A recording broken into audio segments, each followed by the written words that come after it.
যখন ইন্তেকাল করলেন, আমি তখন মালয়েশিয়া থেকে যুক্তরাষ্ট্রে একটা কনফারেন্সে যোগ দিতে যাচ্ছি, কাতার এয়ারলাইন্সে। মালয়েশিয়া থেকে দোহাতে নামলাম।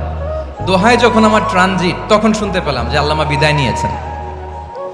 সোশ্যাল মিডিয়ায় শুনে বিশ্বাস করতে পারলাম না। মুহূর্তের মধ্যেই মাসুদ সাইদি ভাইকে মেসেজ করলাম, উনি কোনো উত্তর দিতে পারলেন না। মাসুদ ভাইয়ের সাথে যখন কোলাকুলি করি, আমাদের শামীম ভাইয়ের সাথে যখন কোলাকুলি করি, মনে হচ্ছে আল্লামা সাইদির ঘ্রাণ পাই।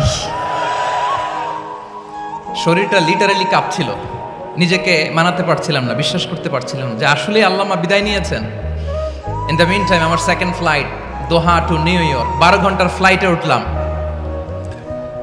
ইন্টারনেট থেকে বিচ্ছিন্ন হলাম। নামার পরে শুনলাম আল্লাহু আকবার, যেখানে ওনাকে কবরস্থ করার কথা ছিল সেখানেও কবর দিতে দেয়া হয় নাই। ছবিগুলো দেখতে লাগলাম, হাসিমাখা মুখ, হাসিমাখা নিথর দেহটা, মরণে হাসিবে তুমি কাঁদিবে ভুবন।